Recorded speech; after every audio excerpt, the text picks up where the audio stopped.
Hey everybody, welcome to the Faith and Fandom podcast on Love Thy Nerds podcast network. My name is Hector Mirai, and I'm back with another episode with a great guest this week. I'm joined by David Probus, and we're going to get to know him a little bit more today. And just to let you know that Love Thy Nerd has a plethora of nerdy podcasts and content for you to check out over on their podcast network, and each podcast has its own dedicated YouTube channel, so you can listen to this at Love Thy Nerd or on LTN Radio, or you can check it out on YouTube at YouTube at Faith and Fandom LTN. So lots of ways for you to check out this content and other content. But today we are joined by David Probus, also known as the Wheeled Avenger Cosplay. Yep. I know that's your Instagram handle. Do you go by that or? Uh it's actually funny how I got it. I was at Starbucks one day. I had like some time or whatever after between having to go to work and coming back or whatever. I was like on a lunch break and I was in line, and so I just made a joke. So I'm disabled. I'm in a wheelchair. Just to give you context for your listeners. And I was online and Starbucks, they ask you your name, and I was just being goofy. And I said, they asked, what's your name? And I said, I'm the Wheeled Avenger. And so I ordered an iced caramel macchiato, and she was the girl behind the counter. She was just like loving it. So she was like, I got a nice caramel macchiato for the Wheeled Avenger.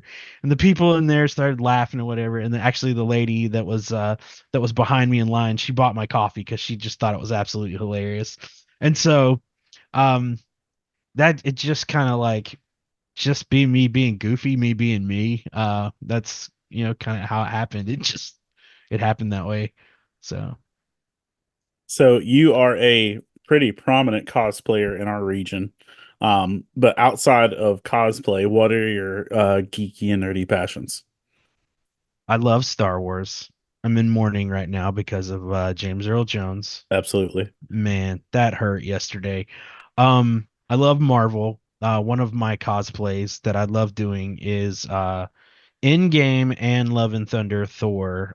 Both like when he was in his out of shape phase. Hmm. The in-game that started out just because I thought it was hilarious. And then the Love and Thunder, I said, he's got a wife beater or like a tank top. He's got some sweatpants, and I found the trucker hat, and so it was like, hey, that's easy. I already got the wig and the hammer and stuff. So I did that. Um, I love Marvel. Um, Marvel and Star Wars are probably my biggest fandoms or whatever. I grew up loving the original Ninja Turtles series, animated, and then the movies, even even Ninja Turtles 3, as campy and goofy as that one is, where they go back to feudal Japan. I Um, I don't know if you saw it because I think it was just announced like right before we start recording this. The original Splinter voice passed away today. oh, Kevin Clash? No, Was it was it something Kevin? Renaday. Okay. Oh, you're talking about for like the The animated cartoon. series. Yeah, yeah, Yeah, yeah, okay. I did not know that. Man, yeah. that's rough. Um, so I love Ninja Turtles, love Thundercats, huge G.I. Joe fan back in the day, G1 Transformers. Um, I even I watched a little bit of Teen Wolf. Uh, the cartoon, not the emo MTV I was about thing. to say, like, I was like, was there? I didn't even remember there was a cartoon. Yeah, there's a Teen Wolf cartoon, and then I think it came out after the movie. Oh yeah, it would have. It was, Yeah, dude. It was that era where like we got inappropriate movies and slightly less inappropriate cartoon versions. yeah, Beetlejuice, the Yeah, I was animated about to say series, the Beetlejuice series, Ghostbusters. Ghostbusters. They'd give us something that we'd get in trouble for watching in school, then they gave us a cartoon version of it. Right, yeah. Because the original Beetlejuice was pretty predatorial, you Yeah, know, it's kind of crazy. kind of, and then the cartoon, it's more like you know a sloppy dude with a roadhouse. Right. And I went back and watched Beetlejuice, not like this year or whatever. I think it was last year or something. Watched the original movie, and I had completely forgot like he drops an F-bomb in there, and I was like, "Wait a minute, what? I don't remember that." Yeah, for the stuff 80s, like that was that. pretty staunch. Yeah, Yeah. yeah, for the 80s that was normal, but it's like, yeah, and so stuff like that. You know, I loved, like I said, I loved the GI Joes. I loved Transformers and stuff like that. So, uh, a lot of the big, big stuff. I never really got into anime so much. I watched like Silverhawks, and yeah, that's a throwback. I mean that's 80s anime Yeah, for that's sure. 80s anime. I watched Silverhawks, and then I watched I watched Voltron, the original Voltron. That was Hmm. cool. But like as far as like a lot of anime, that's really kind of like what I got into, That was never really was a big anime fan, so but yeah, that's just a few of the things that I nerd out about. So, you kind of grew up with a lot of the same stuff that, I rock with. Yeah. Um, and how long have you been cosplaying? Uh 2017. I went to Fayetteville Comic Con for the first time in 2016. I was Okay. not in costume at that point. I went back in 2017 and I bought my Luke Skywalker costume that I wore. Um I bought it like, I don't know, from Amazon or something like that. It was like a $50 like store-bought costume. And I figured I got the beard, so all I need is a wig And and we're had talking that suit. like the sequel trilogy, Luke. Yeah, yeah. Episode 8 Luke. At the beginning, in the tan and white robes and stuff that he's on Octo on the cliff. Uh so I said I got the beard, so yeah, let me just jump in Luke Skywalker. And it wasn't anything with me saying, "Hey, I'm going to be a cosplayer." I was just like, I had fun at Comic-Con last year and I saw a lot of people in costumes, so let me go dress up in costume. I mean, that's literally kind of how it started. And then I'll never forget, like, one of my best con friends, he's just a friend anyway, but I met him at Fayetteville Comic-Con, was Delvecchio Coleman. And he was walking by. I'll never forget this. He was walking by and he looked at me in my Luke Skywalker costume, and he double take because he was like, I glanced over and he was like, I swore I saw Mark Hamill. And I don't look anything like Mark Hamill. He's like, but for a second there, I glanced over and I saw it, and I was like, oh my gosh, it's Mark Hamill standing sitting right there. And that's kind of how I met Delvecchio, but that was my first cosplay in 2017. And again, it started out just as something fun, something, it's like, hey, I get to dress up. It's fun. But then, I don't remember exactly which one it was. Keith came to me and Delvecchio and several others, and he said, "Hey, I have this concept. We're gonna be called the Holy Order of the Knights of Cospladia." And we have a symbol, a crest, and everything. It's cool. But he said, I want to do something there's the upper part of the crown, there's that lounge, that little small lounge. And he said, I want to turn that into kind of like this walk through space. And we're bringing like a D&D type of thing to life. And so we all came up with our own original characters. Um, we all came up with our own like designs and such for our specific spot in that space. And we had a story, we had props. We covered the entire lounge with like leaves and stuff and made it literally into a forest. Delvecchio made trees out of like paper mache and like Delvecchio puts packing in paper. work, dude. Yo, he does. That man is a wizard. And so he was like this tree. It originally was going to be like a centaur kind of like wood tree, living tree thing, but it was a centaur.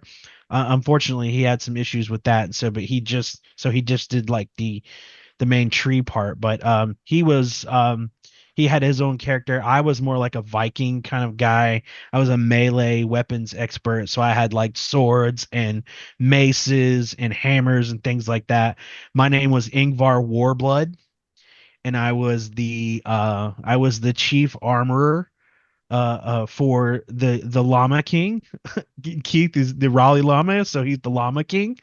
Um, and yeah, we that's when it really got like serious. We were like, okay, we're doing this. And you know, I've been Sub-Zero, I've been Reptile. I want to do Scorpion at some point. Um, I've done Luke Skywalker, two versions of Thor, made my own cosplay up, backstory and everything. And yeah, it's just it's been fun. I've even cosplayed as like a WWE superstar. I was like, I say I you've done Bray Wyatt, right? Yeah, I did Bray Wyatt. I did like the original like fedora Fireflies. wearing, yeah, Bray Wyatt, and that was fun. I got a picture with Matt and Jeff Hardy in that cosplay, and Jeff Hardy's looking at me like this guy's crazy. I've been thinking of you lately with like the current WWE runs with them bringing back like Uncle Howdy and that stuff, and I was like, I wonder if David's gonna do Uncle Howdy. Like, Not Uncle Howdy. Stay tuned. okay, That's all I'll say. okay, Stay tuned. all right. Because like the whole time I'm watching, because they've been like milking this for weeks and Yeah, months now, and I'm like he could rock that mask and everything. So okay, I'll wait and see. Wait and see. yeah. Um, I got something cool coming up. I got a friend of mine who lives in California. He lives in the Bay Area. His name is Nate, and he's a YouTuber, and he's also like a videographer and a photographer and everything. And he's helping me edit a video that's doing the announcement for that cosplay. okay. It's gonna be really cool. I'm excited. I think the last Fayetteville I was at, um, I cosplayed as Mick Foley or Yeah. Mankind, and one little kid like came up all excited and took a photo, and then he came back around like an hour later. He's like, "You're not Mick Foley, are you?" I'm like, "No." He's like, "Oh," and like he thought he had just run into Mankind. I was like, "Oh, that's great." Um, so you've been cosplaying this whole time. What do you personally get out of cosplaying? I enjoy it because I get to meet people. When somebody sees you and you're cosplaying what like maybe their favorite character or whatever, they ask you for a picture, and you meet those people, especially with our con, FableCon. It's a small con, and so you can really like get to know some people, the people that you see year after year, and it's just fun to like I said, to take pictures with people, to um to meet people, and just have those conversations with them. And with me being in ministry, um it's a ministry opportunity just to kind of meet people where they're at. They're not in a these are people that you're not going to see a lot of times in a church space. That as more than I ever Like, do. what? Do tell. You got you got books about that, reaching those people. And so for me it's a way to talk to people and just to show people that yes, I'm disabled, but I have this unique opportunity that God's given me to just to be able to reach out to people, meet new people, and build relationships with people. And who knows what he does with those things. I'm a firm believer that you don't meet someone by accident. Nothing happens by accident. There's a reason behind that. And through those relationships, through those things with people I've met and stuff like that, I've actually been able to pray with people and have conversations with people and again build those relationships. And so I just love people. I love interacting with people. um when the stuff shut down in 2020, it drove me crazy because I'm like, I gotta be around people, man. This like staying in the house not doing anything, it's driving me crazy. I mean, it was cool for like the first like week and a half. Oh yeah, I don't have to go to work. But then it was like, no, I'm done just looking at the four walls of this house in my room. And, yeah, I got to get out and do stuff. And so, um, yeah, I love the interaction with people. We'll double back to cosplay in just a minute, but Okay. tell people about like what your ministry is and what ministry life looks like for you. All right. So, well, so I did youth ministry for 11 years at my church. It was a church that I grew up in. I go to Highland Baptist Church here in North Carolina, and I grew up in that church. And you know, my it's funny. My pastor at the time, he asked me, he was like, "What do you think about teaching youth Sunday school?" And I laughed at him. I was like, you want me to do what? Me? Huh? Teach? What are you crazy?" And so I literally I gave him an excuse, and it sounded good. I said, I'm gonna go pray about it. But it was an excuse because I was praying to God, don't make me do this. I don't can't teach teenagers. What are we doing here? And you know, I just felt a burden. I had to, I said, all right, I'll try it. So I tag teamed, one month I would teach, another month, my Sunday school teacher, my best friend's mom, she would teach, and we just kind of tag teamed for a year. And I just really developed, the heart for youth and teaching them. And so that next year, she wasn't able to do it anymore. She was being led to other things. And I said, all right, Lord, you want me to do this, I'll do it. I'm not going to leave these kids without a teacher.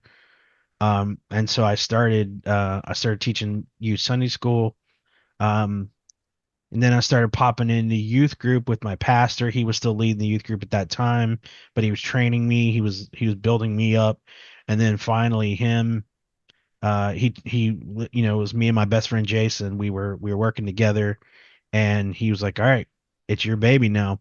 And I did that for 11 years. And I loved it. Got to a point where I felt like God was leading me to other places in our church, and so I stepped away, from that after the 11 years. But now I get to tag team teaching a men's Bible study, Sunday school class with my dad. My dad's a teacher, and I'm his assistant, and so that's really cool that I get to invest in our men with my dad. Um, and then I work at the Bible college in the library. I help with papers. I help with research. Typical library stuff, checking out books, checking in books. Uh, I do some light IT stuff. And then I lead worship at the college for our chapel services, and I'm on the praise team at my church, playing my guitar and singing as well. And so, yeah, I've So had wait, opportunities to all the teach. ministries. Yeah, I'd have opportunities to teach at youth camps with a really good professor friend of mine, Dr. Thomas McCuddy. We went to Clarksville for several years and taught at a camp in Tennessee called Super Summer, and I actually got to do some cosplaying out there. It's where I did I made my pirate character was out there. Our theme was pirates, and so I said, well, uh, that's why this is a thing. I said, if you're gonna be a pirate, you gotta look like one. So I started growing a beard. So, and it just stuck. So yeah, that's How that's ministry for me. how long have you been involved? And by the way, the college that David's referring to, correct me if I don't say this right, is now Carolina College of Biblical Studies. Is that correct? Yes, absolutely. Yeah. It Carolina took College of me Biblical forever because Studies. I've still got, look, dude, I still have the maroon members only jacket of like Carolina Bible College, like Yep. yeah, with the gold lettering that Yeah. like I thought I was like hot buttered stuff, man. Yep. 1999, my members only Bible College jacket, That's right. fresh to death. Um, but how long have you been involved out there? So I was a student there from 2008 to 2016. Okay. Graduated with a bachelor's degree in biblical studies, and I have a double minor in biblical languages and apologetics, because I'm a glutton for punishment. Um, and Yeesh. then after those 8 years, I started my master's degree. I'm almost done with my master's degree at Southern Evangelical Seminary in Charlotte. Okay. And I'm doing an MA in apologetics with a concentration in philosophy because, like I said, I'm crazy. That's why you Uh, and Deborah got along so well. It's like y'all yeah, both like gluttons for punishment. we're using one of her professor's book as our textbook. So Okay. Grudius, we're using his apologetics book as our textbook. If your So professor sounds like a Star Wars villain, you're in trouble. yeah. And so um but they brought me on initially just to kind of help students with papers and just helping and stuff like that in the library. And then it evolved to I was also a student advisor for a while. I was the head advisor for a little while. Um and so I would register students, and I had the task of like contacting students who were like at risk, having problems, and trying to help them, get the resources, tutors, things like that they needed to succeed. And then stepped away from that particular role. That was revamped, and they asked me to lead worship for the Bible College. I've been there. March of next year will be 8 years. So yeah, I was there 8 years as a student, and in March I'll be 8 years there as a staff member. That's So dope, man. yeah, I love it, man. My It, job it is awesome. it's I was even before we were recording, you were telling me like how much you love it, and like I just remember. I mean, I only spent one semester there, Yeah. um, and I keep like wanting to go back just when life is different. Um, and I made the mistake of leaving there for a girl. Mm, Um, it was a good life adventure, but like dated a girl, and she's like, I'm going to this Bible college in South Carolina, and if you get on our worship team, you can get a free ride. And I'm like, okay. So it's like, bye. Um, but it's been a good thing, and I've had a lot of people that I've grown with and have been encouraged by be part of that school. yeah. It's turned out a lot of good leaders in our region too. Um, so double backing to over to cosplay and stuff, and also, with your disability and how you handle it and how you see things with it, what have you seen any difficulties or misconceptions or struggles or anything in terms of being in the cosplay world with a disability?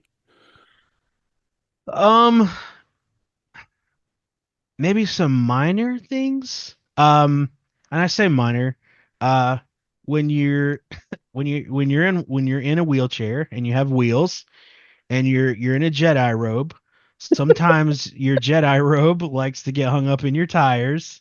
So that's a thing. Dude, I never thought about that. Okay, absolutely. Yeah, it's a fun costume to wear, but it's cumbersome a little bit. Plus it's hot, but I mean that's cosplay. You're just gonna sweat. It's Let's just how it I is. I started working on a Delicious in Dungeon cosplay Hmm. back in the beginning of July, or maybe middle of July, somewhere in there. Yeah, And I haven't worn it for real yet, right.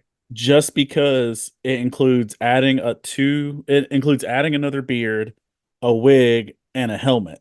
Yeah, And I'm like, I'm gonna die in this right. heat if I add that stuff, because like all adding that on top of all of this is just like, no, it's too hot. So I Yeah, think October I might wear it to Fayetteville, um, yeah, and see. But yeah, yeah. So just the costumes sometimes can be cumbersome, because I mean, let's just be honest, they're made for able-bodied people most of the time. And so you have to there's life with disability is about adaptation and overcoming anyway. You gotta learn to adapt, you gotta overcome and just figure it out. And so, and that's, I guess it's a very pragmatic way of thinking, but I mean, you just got you if you fixate on I can't do this, I can't do this, I can't do this, you're not going to do anything.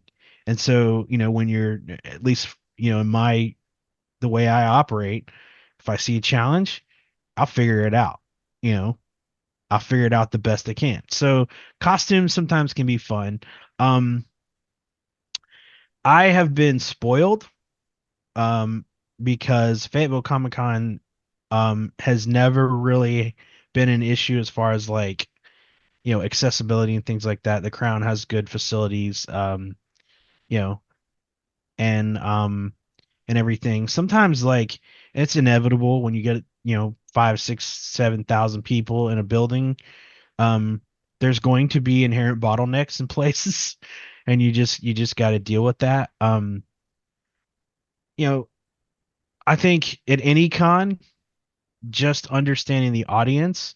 Sometimes people don't have um the social skills sometimes, and that's not tearing anyone down. That's just, a reality It's a that reality.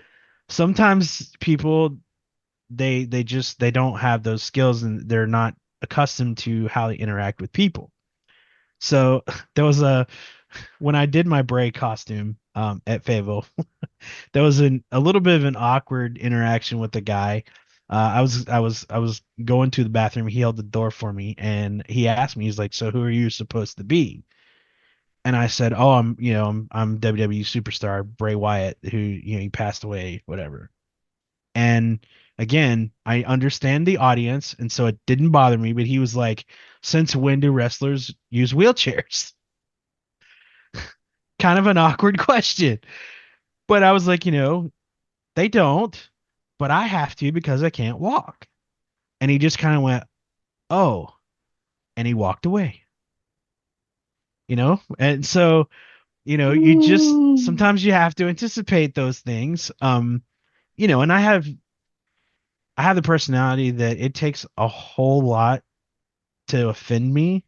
Like, somebody's losing their mind and I'm sometimes you can get you in trouble, but sometimes I'm just smiling and laughing because I'm just like, what are we doing here? Why are we losing our mind? It's okay. Just I'm very laid back and it takes a lot to get me upset or get me offended or anything like that. So, some interactions with, sometimes you have interactions with people that are a little bit, you know, awkward if you're not used to it. But I mean, I've been disabled for the 41 years of my life. People stare. That's just how people are. They will look. I've had kids come up to me, "Hey, why are you in a wheelchair?" And so I give them the opportunity. It gives me an opportunity to talk to them. And I love those interactions. Sometimes parents get freaked out. "No, don't ask him that." Blah, blah, blah. And I'm like, "No, no, it's cool.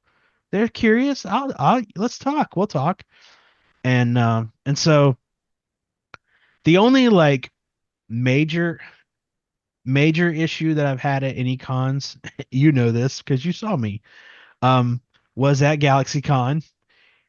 Artist Alley at GalaxyCon was in a very tiny room, and it The was upstairs one? very, very hard to get through that room with my tank. It was yeah, I did the outside loop of that room and I got out of there because I was like, I can't move in here. There's No, like, that room is a nightmare in any shape or form. And um I just did the Brothers Boyd, yeah, like those guys. Okay.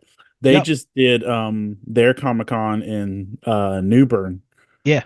and somebody pointed out as soon as the show started that the little convention center they were in was bigger than GalaxyCon's Artist Alley.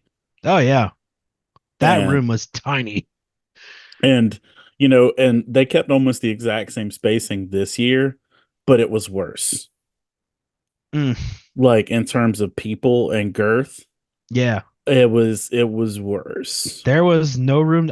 So I went up there to see you, and I went up there to see Joe Kovas. 'Cause I went to high school with Joe, and I went to see Joe. I did not get to see Joe because I couldn't get down the row that Joe was in, and so I went around the perimeter and I saw you, and I was just like, "Hey, dude, what's up? I'm out of here," because I couldn't move. It was crazy in there. That's been the only like real accessibility like major challenge I've had. Um, I've been I've been spoiled. Yeah, I haven't gone to a whole lot of different cons. I've literally been to three. I've been to Fayetteville, that's where I met most of the time. I've been to yours, and then I went to GalaxyCon for the first time this year.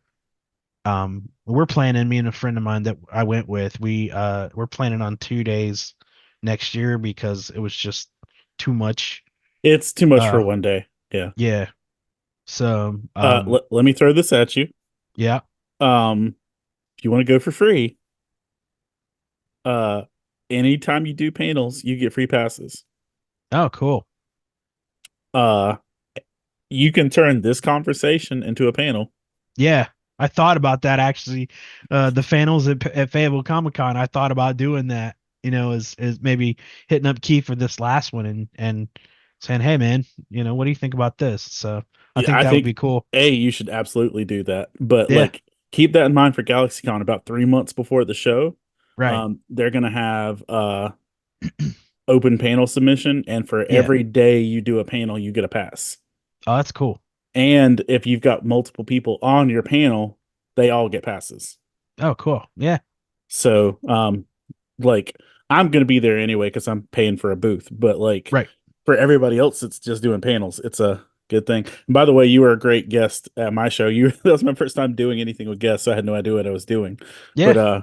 it was great having you there. And people asked about you this year. Yeah. Um, I wish I could have got down there this year, but we had stuff going on here at the house and so I wasn't able to make it down there. It was funny. So, one of my favorite interactions at your con last year, it was so funny. I was talking to Wendell LeSueur, his yeah, daughter, and she saw me earlier in the day with my contacts in, and then I saw her later on and I had taken the contacts out. And I think I was coming back from the panel that I did at your con, or I was at the bathroom or something. I had gone away from the table and I was coming back and she saw me and she just had this like really confused look on her face and she said, "Your eyes were blue earlier. What happened?" And so just like not even like I went totally into character. I was like, "Oh, I was angry earlier. When I'm angry, my eyes turn into ice." And Wendell heard me and he was like, "Yeah, he when he gets angry, his eyes go like crazy blue and they turn to ice because he's Sub-Zero and all this stuff." And she goes, "Why were you angry?" And I was like, "Because I was hungry." And she was like, "That's wild." And then I told her, I was like, "No, I had contacts in my eyes." And she was like, "Oh, man, you got me." But it was so funny because she was so freaked out. She was like, "Your eyes were blue earlier. What happened?" And it's stuff like that. It's interactions like that. It's I love it, man. Um, I can say wholeheartedly some of my favorite experiences at cons in general are cosplayers. yeah, Um, like, do you ever play Legend of Zelda? yeah. Oh man, I go Okay. back to the very beginning at the NES game. Yeah. So, on the more recent ones, like the Breath of the Wild and Tears of the Kingdom, they've got the Great Fairies. Yeah, Um, and especially in Breath of the Wild, or maybe it's Tears of the Kingdom, I don't know. That if to upgrade your armor, they'll like blow you a kiss or they'll like smother you or whatever, and it's usually something affectionate. And it was a GalaxyCon, not this year, but last year.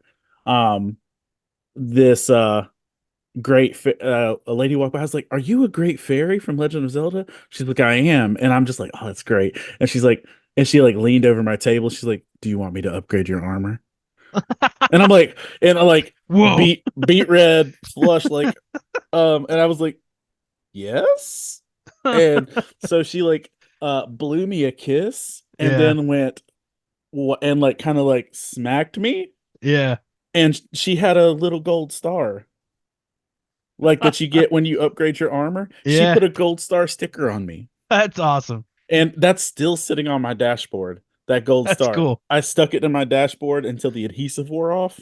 Yeah. and now it's just sitting on a little action figure display with Uncle Iroh. But like, it's just little like that. And then Yeah. this there was at Fayetteville. I don't think I was there last year. But the last time I was at Fayetteville, the same year I was Mick Foley, there was a cosplayer as Chopper from One Piece, Yeah. and she gave out friendship bracelets with like One Piece quotes or whatever, and like Nice.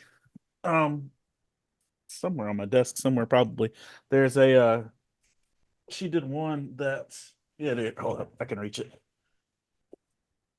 I killed Darkseid. Um, but she did this one, and it's just a Chopper friendship bracelet that says "not Nice. food." Yeah, yeah. Because like everybody kept trying to eat Chopper at first Right. in One Piece. Now it's just like little things like that. Yep. And but cosplay interactions generally make shows better as a Yeah. whole. And a lot of times you'll get more of the old head, like strict comic book collectors. They're like, ugh, cosplayers. They're like, like they're Right. it's just like they kind of get like that attitude, and I'm like, y'all are missing the point, man. These people increase the whole atmosphere. Yeah. Um, and so to ask you this, kind of going along with everything, what do you feel like is the best thing you've accomplished as a cosplayer? Unlocking an area of creativity that I did not realize that I had.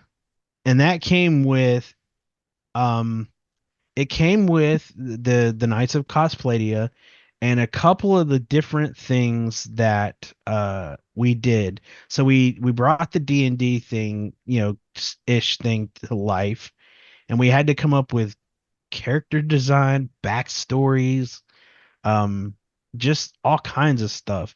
And I mean, I sat down and I wrote out this story of Ingvar Warblood. His village got raided in this great war against his people or whatever, and he didn't have anyone to, because this village was ravaged, and so he didn't have anyone to kind of serve, and so I incorporated like the Ronin kind of thing in that character. And so he finds the Llama King and realizes this is the king he wants to serve. And so he is now the weapons expert that trains the army of Cospladia in, how they use their weapons, stuff like that. Then in October, a few years ago, I want to say it was 22, um we did like a walkthrough haunted attraction kind of thing with that lounge, and I created like a dead pirate. um I did my own makeup, which was just me throwing stuff on my face to make me look dead. I got I got asked if, oh, are you cosplaying Rob Zombie? Dude, you did look like Rob Zombie. I I did remember kind of look that. like Rob Zombie. Yeah, yeah. And Next so cosplay. the first, yeah, I thought about it. I have really thought about When that. they did the House of a Thousand Corpses, dude, the other show, I was like, yeah, you could have rocked that. Yeah, should have. I didn't think about it at the time, but I should have. But like the first version of that, I used like the liquid skin, like the liquid latex, and it made on my forehead, like right here, it just had like look like a big like gash, or like a big area of just like decayed skin and stuff. And so the test I did didn't come out looking quite like what, the final product was, but that was purely because I'm not a professional makeup artist or anything like that. I just threw it on my face and was like, let me see what this does to make it look cool. And then I found this stuff that it's called Mouth Effects, and it's mint flavored, but you can do like different colors. And so I got this one that like in liquid form, it looks like black. But when you put it in your mouth, it kind of makes your teeth look like this dark, sludgy green color. Um, and so it added to the whole like dead pirate, thing. And so we did that where we would have people walk through and we were kind of trapped in it was a museum and we were the exhibits. The monsters were the exhibits. And we had like the Book of the Dead, and we had other like props and stuff from fandoms and things, horror fandoms and things like that. But we were the exhibits.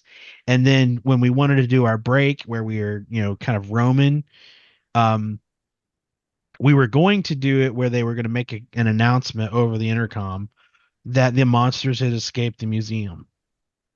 We didn't get to do that because Keith's running around like crazy during that show, and we didn't have anyone to make those announcements, but we did like go out in the main floor and just like scare people and stuff. But like things like that, as a cosplayer, I started out just doing stuff that I wanted to do, like characters that I liked, and it developed that creativity to where I came up with backstories. Graybeard, the pirate, had a backstory where he was part of Blackbeard's crew, and Blackbeard got jealous because there was a lot of his crew following Graybeard at the time. So he sent him on this wild goose chase to find a cursed treasure. And when he found that treasure, which I have an amulet, like a fake gold amulet, when he found that amulet, Davy Jones attacked him and pulled him down to the locker, and he's stuck in the locker until he has someone to soul to replace his with. And so he comes out like once a year to try to collect a soul to replace his skull so he can, or his soul, so he can come out of Davy Jones's locker. And I just came up with that, right off the top of my head that day, and I just wrote it down. Um, Never in a million years would have thought something like that would ever come out of my brain. Just given the opportunity to be creative, and that's pretty Yeah, amazing. I love it. So, ask you, I think, two last questions, and Okay. kind of same thing but different perspectives. Um, for your unique, background in ministry, as well as how you've approached everything in terms with your disability and cons. So, I'm going to ask you both. You can answer them. Okay. What can the church do better to minister to the con world? And B, what can the con world do better to accommodate those with disabilities? Okay, so the first, what can the church do to accommodate the con world? I think just like anything, you have to meet people where they are. Um, the world that we live in today, there are people in this country that have never stepped foot in a church, not even for a wedding or a funeral. So, used to you could invite your friends to church and they would most often come with you. That doesn't work as much anyway. You can still make it happen, but um that demographic of people, they're already seen often as outcasts because, well, it's cool to be a nerd now. But I can remember a time like if you watch Star Wars, you're picked on. Right. If I you grew up watch in that. Star Trek, you were picked on. If you watch this or that, or you were into this or that, you were picked on. And so that community has largely been outcasts already in life in society. And so that is an area where they feel like they belong. You have like-minded people who like similar things, and we're creatures that flock together with people that we have in common with. So I think the church, the best way to do that is get out in the cons. Go to a con. You know, go out there and have conversations with people, and that's again, that's one of the reasons why I love doing the cosplay, because it gives you an opportunity to have those conversations with people that may not go to a church. They may not have any interest at all in a church, but you meet them at a con, and you talk about things that you have in common, and you can turn those conversations into spiritual conversations. And I think we do a terrible disservice to them by not going to meet them. And that's anybody. We got to meet people where they are. Um, you know, Jesus didn't say sit in the four walls of your church and make disciples. He said go and make disciples. There was a reason why, you know, the the disciples had to go in 70 AD when the Romans came in and destroyed, the temple in Jerusalem and stuff. That forced them to disperse and go out into the Gentile world. And as a church, we gotta get out of the walls of our church and get in the community and get into these things, get into these events, and start talking to people. And it's a simple.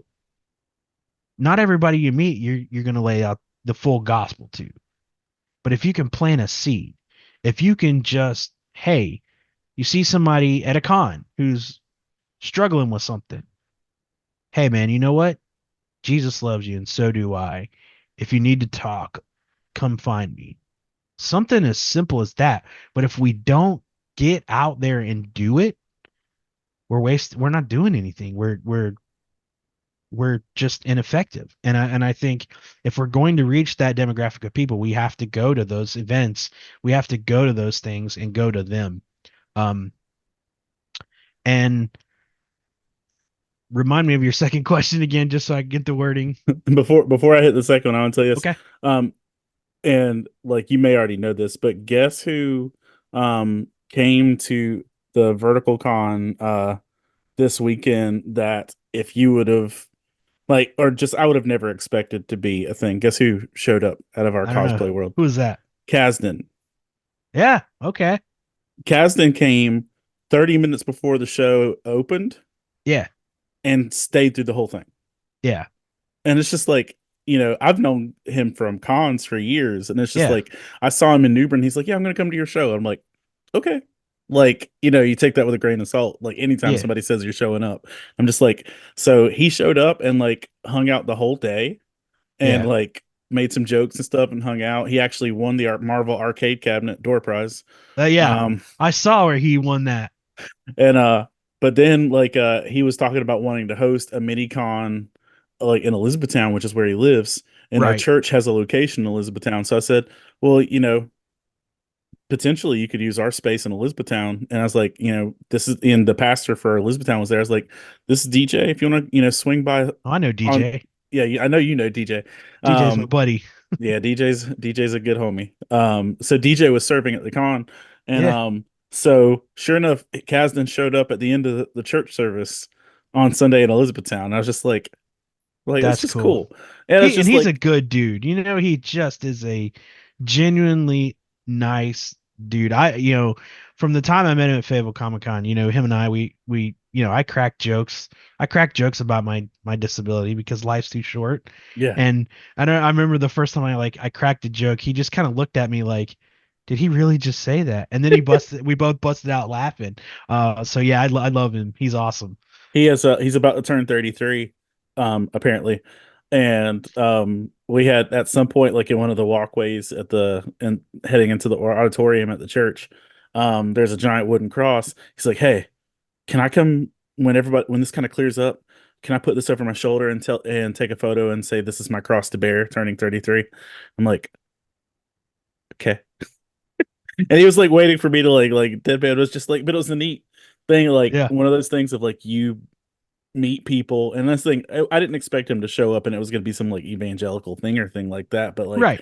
you know, if you would, I wouldn't have ever thought he would have shown up to that show in general, Right. just because it is intimidating to people. But like, I feel like we've built enough of a relationship to be able to say like, okay, I know you, I know you're Right. safe. The other question was what can so out of the three cons you've been to, Yeah. from what you experienced and what you said with GalaxyCon with the spacing, Mm. from spacing to production to entertainment to execution, what can the con world do better to not only accommodate but empower people with disabilities? Um, that's a hard question to answer because again, I'm spoiled. I know you're spoiled, so But definitely, you know, I really enjoyed the spacing, that we have at like Fable Comic Con and things like that. And overall, GalaxyCon was good.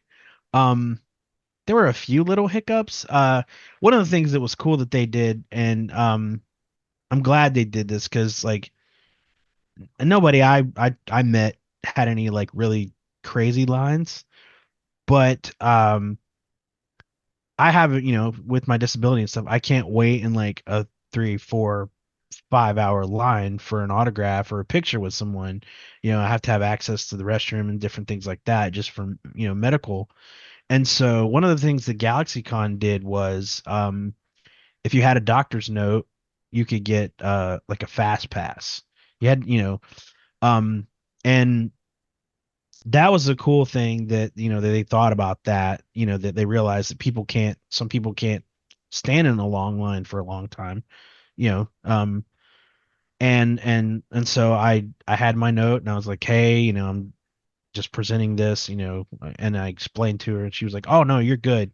And she gave me the button, and there was only one line that wasn't real efficient on, and it come down to, volunteers, they didn't necessarily notice that there was somebody in that line. And it was with Paul Sun Yun Lee, which he's fantastic. He is so awesome. The guy is one of the nicest guys. Um, but it I was in line for 15, 20 minutes, so I mean it wasn't like, we were forgotten or anything like that. And it was just the fact that there was a lot of people in that area and they didn't really notice that that I was there. Uh but like when I went and used it for Matt and Jeff Hardy, it was quick. That they were on top of things. And the other lines that I met Taylor Gray from Rebels, which I had already talked to him before. I talked to him when GalaxyCon was doing the Zoom things. yeah. He's super cool. And I met a couple other people. And so that concept of having like a fast pass for like an ADA thing, that was really cool. Um, I'm one of those people that unless I absolutely need it, I don't really go for like special treatment. Um, you know, I'm just a dude. You know what I mean? I get around a little different, but I'm a dude, just like everybody, just like any other dude. And so, I don't like, I try not to exploit that. I know there's some people in the world that will exploit that. You know, no, I'm not going to say that I haven't used that sometimes as like a perk. You're at Disney World and you want to ride, some rides and stuff. I did use like the disability access service, but I had a legitimate reason for that. You know what I Right. mean? Some of the queues and stuff weren't compliant. A little tight. And so with the chair and everything, but so I've not really had any problems with anything as far as like cons are concerned. I really want to get to some other cons. It's just difficult, like going to cons and stuff out of town. Because driving longer distances is a little bit more difficult for me with driving hand controls, and it's just a little bit more cumbersome. Right. But I do want to get to other cons and stuff. But from what I've experienced, most of it has been like really good. People have been really good. You're always going to have one or two who, whatever, like I said, those interactions that might be awkward or something like that. You're always going to have, things like that. But most everybody that I've met has been like super like, come on, let's do this. I have to shout out the Cospladia folks. the people that I cosplay with the most: Del Vecchio, Jessica, James Callahan, uh, um, Liz Parker, several others who I've cosplayed with. There was like no question. It was just like, hey, David's part of us. We're, what do you want to do? Let's do this. Um, and Del Vecchio has been one of those guys like that. That's my dude. That's like my partner in crime, my con buddy. And we got some really cool shots and stuff, him and I together.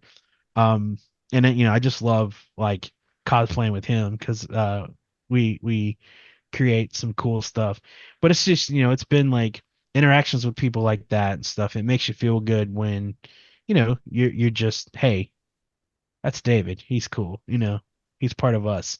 And so I've experienced a lot of that where just people were like, hey, this is cool. Didn't care about the chair, didn't ask about the chair, which I mean, if they ask, whatever. But they didn't question anything, or anything like that. Didn't look down on me or anything like that. It was just like, hey, this dude's cosplaying with us.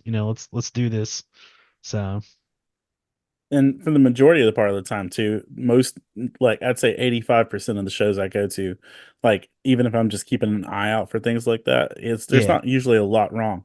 I can right. name, like, there's like one show specifically that I'm familiar with in the Charlotte region that um Artist Alley's stair is accessible only. Yeah. Like, it's 2 floors up and no elevator. And it's just like, and we keep having conversations like, hey, maybe not. Yeah. Let's find some other spaces. Yeah.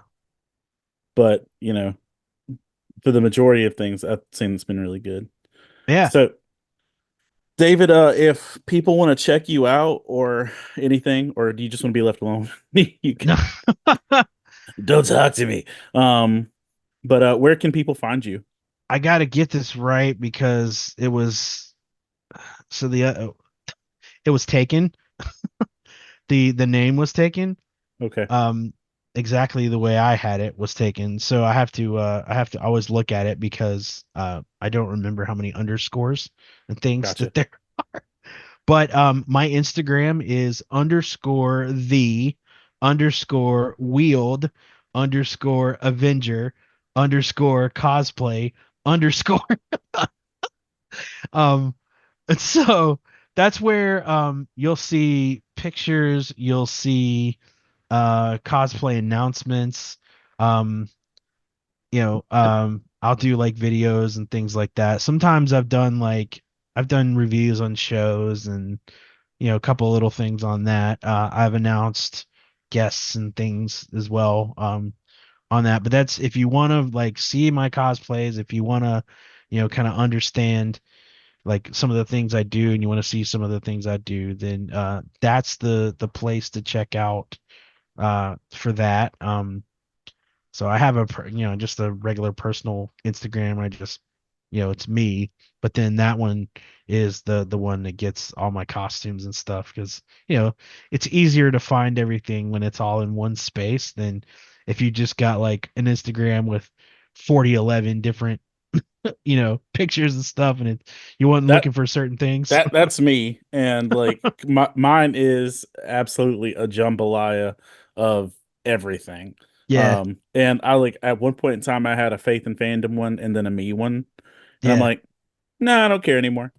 It's like, it's like Yeah. you take what you take. Um, but awesome, man. Yeah. And if you have one last thing to tell people, what do you want to tell them? Don't be scared to do a cosplay. Figure it out. If it's not exactly like what the character you're going for, if you can't get it exactly, that's okay. If you're having fun, you're enjoying yourself, and you're being that creative, using that creative mind, the part of yourself that's creative, showing your fandom, um, despite your, you know, challenges, disabilities, whatever, you know, I want to encourage you to do it. It was just me wanting to have fun. I had a beard. and I said, "Hey, I'm gonna be Luke Skywalker." And you know, that's it Boom. started. That's how it started, you know. And so get out there, don't be scared, just do it. Put the best effort you can, and you know, if your costume costs $15, who cares? You know, as long as you did it, as long as you know you put the love and the time in there, get out there and show people what you're a fan of, you know. So I love it. Don't let it stop you. Well, David, thank you for taking the time to hang out with me and share people with your story. And we'll have a link to David's Instagram in case you can't count that many underscores. Right. Um, that'll be in there. And remember, you can check out this podcast along with others on Love Thy Nerds Podcast Network. You can find us on YouTube at youtube.com at Faith and Fandom LTN. And also, you can check us out on the Glue Network, GLU, on Roku, and along with other nerd and faith based products and materials. And you can always, just find us around on the socials. So, David, thank you for taking the time to hang out with us. Thank y'all for taking the time to watch or listen to this, and hope to hear from you and see you soon. Yeah, man. Thanks. Appreciate it. And God bless y'all, man. God Appreciate it. bless y'all.